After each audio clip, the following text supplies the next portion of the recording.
Hello, everybody. It is Thursday, the 26th of February, and I want to talk about life, and I want to talk about the living God, and I want to talk about being holy. I've just watched John St. Julian, speaking words and not seeing the meaning. But yes, that is what we should pursue. The service of the living God, the knowledge of the living God, the knowledge of life. And that is not just in the body. The body is the thing that is teaching you. Consciousness wants to achieve eternal life. Consciousness wants to stay in existence. And it is the physical experience, it is the body that is teaching you how to do that. I want to show you this here. I'm getting comments, again about this heaven that is all love and compassion, where all your tears will be dried, where there will be nothing but light, we're all on the higher vibration. Now Jesus said, don't fear those that kill your body with the sword, but fear those that kill both body and soul in hell. Right, so there's one thing in it. The soul or the consciousness is not naturally eternal. It is not. It can die. Consciousness can die. Consciousness is trying to stay alive. Consciousness is seeking life, which is basically to stay in existence. So to have your soul killed in hell, I think we're experiencing that at the moment. Many do. Where continuous suffering is, we say, it is soul destroying. We should really listen to what it is we're saying, to folklore, to those things that were truth, known as truth throughout humanity for a long, long time. Those sayings are our truth. We should listen to them. So yes, in continuous suffering is soul destroying. But then I would say, beware of those that kill your soul in heaven, that kill consciousness in heaven. Because this idea, that you could be in a place that is on a high vibration and you could be there forever, happy, happy, happy. That can't actually work. Because the only reason why we know joy, and here is the duality, and here are the polarities. The only reason why we know joy is because we know suffering. The only reason why we know light is because we know darkness. If you were to get to a place where there's only light, after a while you wouldn't know it anymore. Because you would not know the other. You would not know what you're in. You would have nothing to compare it with. So if you go, let's say your soul goes to such a heaven, the only way you would know that you are in heaven is because you still have the memory of suffering. But memories fade. They tend to do that. And after a while you would no longer know. You could not experience that heaven eternally. You couldn't. You wouldn't know. And here is the fullness. And that is the fullness by which you know, through the polarities, through the up and down, is the only way you know. It is necessary. for knowledge to be there. There needs to be change for knowledge to be there. If there's no more change, again, existence is movement. Existence is change. And if there were no more change, your consciousness would die. You would no longer be conscious. So there is those that will kill your consciousness in heaven. It can be killed in either heaven or hell. Either would be the death of consciousness. So what is the way? The way is remaining in change. Now, change does not have to be as drastic as it is at the moment for consciousness to stay alive. There's absolutely no reason for it. In fact, it is harmful. You know, the extremes that we are living in now are extremely harmful, both the good and the bad. Now, again, we are looking for the reason somewhere out there in the astral zone, yeah?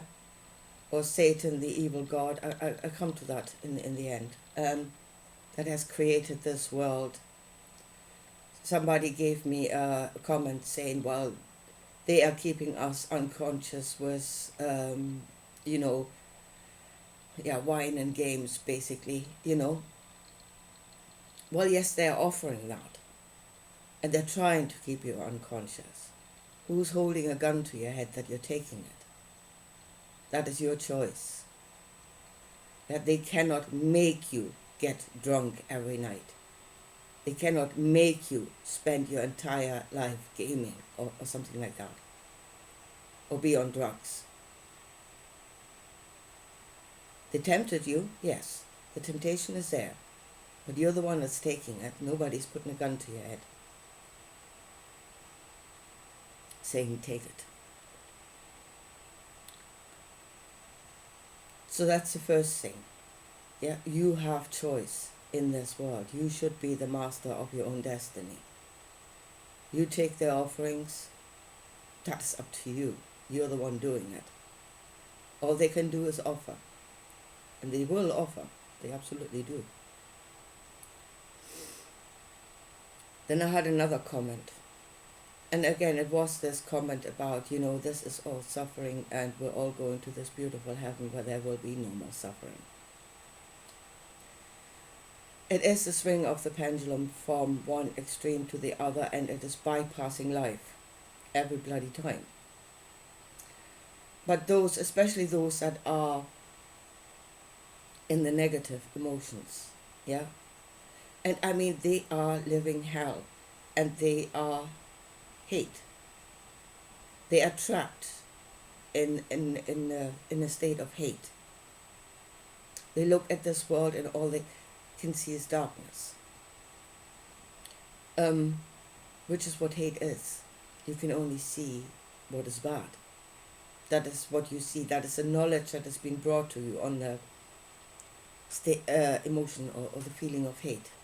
You can only see what is bad, which again is half-truth. But they are hate themselves, but they're looking for the cause somewhere outside of themselves, blaming it on this world, blaming it on others, blaming it on an evil god in the astral zone, whatever. They don't see it inside of themselves. They don't see themselves. And to be quite honest, I was connected to somebody like that for a few years, and I got out of it, and I won't let her back into my life. Because they are energy vampires. Again, do not look for them in the astral zone. They're all around you. See it here. See the truth here. It's here. You're experiencing it.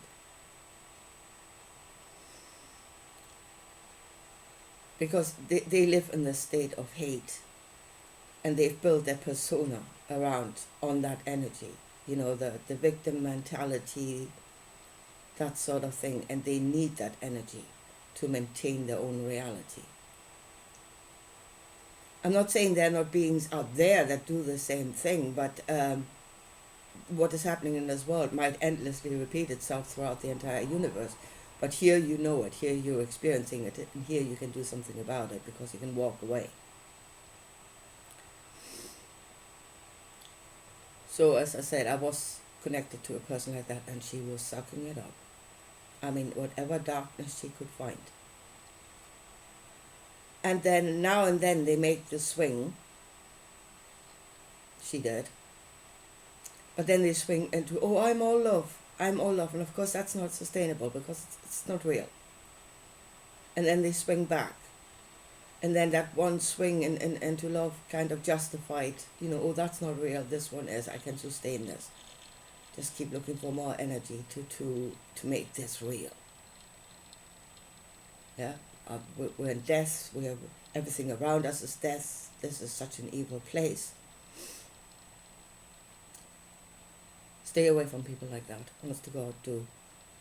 I mean, you can try to show them the light, but if they don't want to see it, it says in the Bible, shake the sand off your sandals and walk away because they will drag you down. They like company to increase the dark energy. It's in this world. It's not out there somewhere. It's happening here, all around you. So stay away from the extremes. Neither of them is life. Neither of them can sustain life or consciousness. Consciousness will die, both in hell and in heaven. Consciousness needs to stay in life. It needs to stay in the change, to remain awake, to remain conscious. Consciousness needs something to be conscious of. I think conscious also needs something to do, to create, to keep itself alive. So that is the way to life, both body and soul. Now, and here comes, do not go or do not follow the evil of the flesh. Again, let me go there again, the evil of the flesh. Flesh is a depiction of life. If you look at your body with your eyes open to the truth, and get out of your emotional truth, but into the fullness of the truth. And then if you look at your body with your eyes open, what you will see is something that is constantly renewing itself. Your body is constantly renewing itself. Your body fights disease. Your body heals itself all the time. That is life. Constant renewal, constant fighting of disease. That is life. There is the way. Your body is actually a depiction of that. It's doing it. Of course, we are dying as we are. Not because the body is not trying, because it's trying very hard. It's constantly trying to stay alive. But we, and again, that is from the level of consciousness, our beautiful higher self is throwing stuff at it where the body can't cope. And that is both the wrong food, too much drink, drugs, and flooding it with negative energy. Absolutely, as I said, there are those that are sucking it up, trying to bring as much negative energy into the body as they can. And then they're blaming the flesh for dying. Oh, I'm trapped in a dying flesh. You're killing it. You are killing it. Your body is trying to stay alive. It is a machine that is set to stay alive, that should teach you how to stay alive. You're killing it. And then you're looking for the darkness in the astral zone. And the darkness is you. So, here we learn life. Consciousness learns about life, how to stay alive.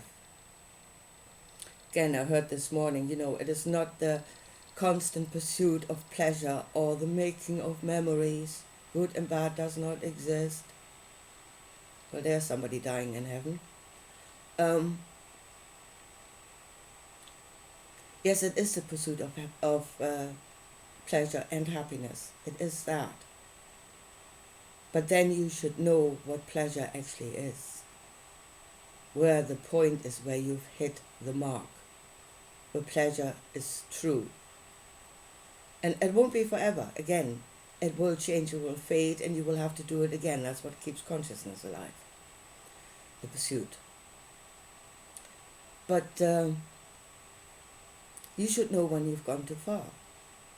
When you don't have enough, you should know that. Yeah, and again, it's not a case of you and shit, you're depressed and or you should be grateful for it and be happy, happy, happy. It's all good. No, it's not. Life is telling you, is teaching you, you are below where you should be. You haven't hit the mark. You must rise up. There needs to be something more. Then you have the point of pleasure, the point of life, because life should be good. That is what life would give you, the point of happiness and of pleasure, of true pleasure. And then you go beyond that. Too much. Again, your body will react to it and it will show you you've gone too far. You've gone too far out, too much. Either, again, hell and heaven, either is not the point of life. That is what your body teaches you. It knows. You should listen to it. You should care. If you try to care for your body, it will take you to a point of true happiness. If you connect to others, and you are giving and receiving of each other to keep each other on the point of true happiness, that is life. Then you have hit the mark. That is what this world is trying to teach you.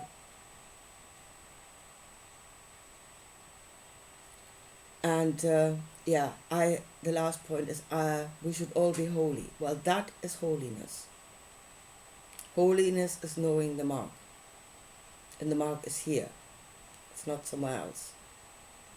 Hitting the mark here. So we should all be holy. We should not pursue happiness. Yes, we should. True happiness. We should not make memories. Yes, we should. Memories are the knowledge of having gotten it right and having gotten it wrong. That is knowledge. Memories are knowledge. Knowledge of outcomes. And yes, you should have as much knowledge that you can draw from. That is your history. Another comment about bloody fake history. It doesn't matter.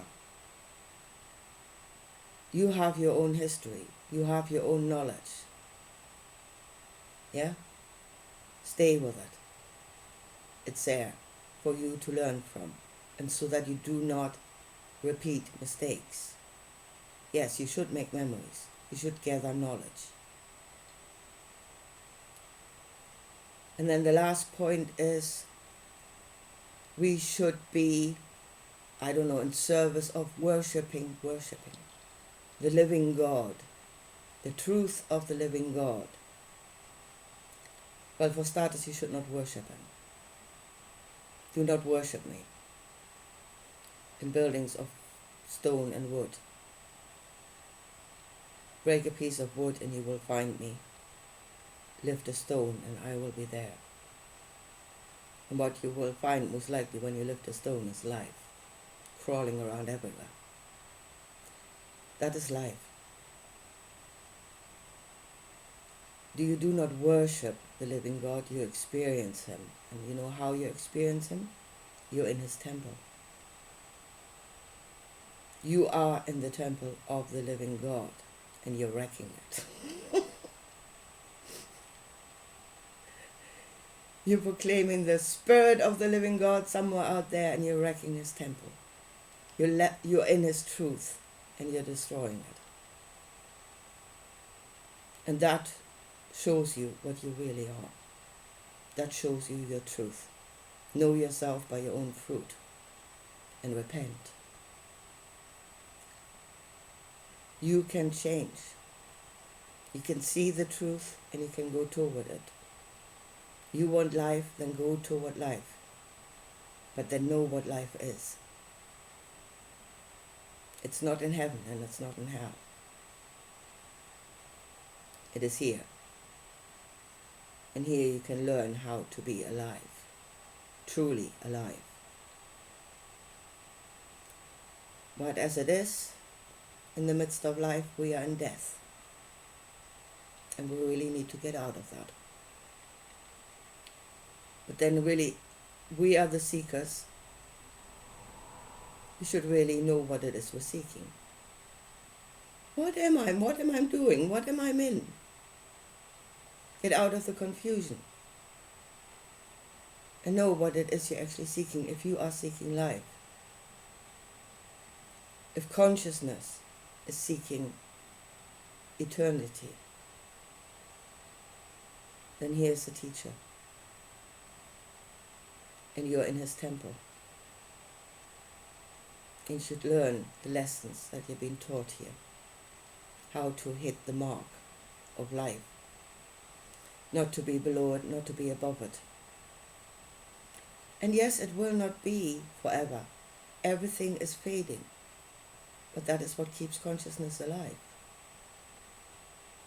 In a constant something where there is no more movement, consciousness would die.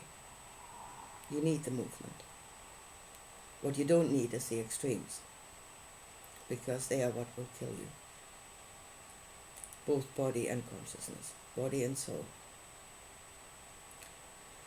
Anyway, here folks, I leave it at that for today, and I talk to you again soon. Bye.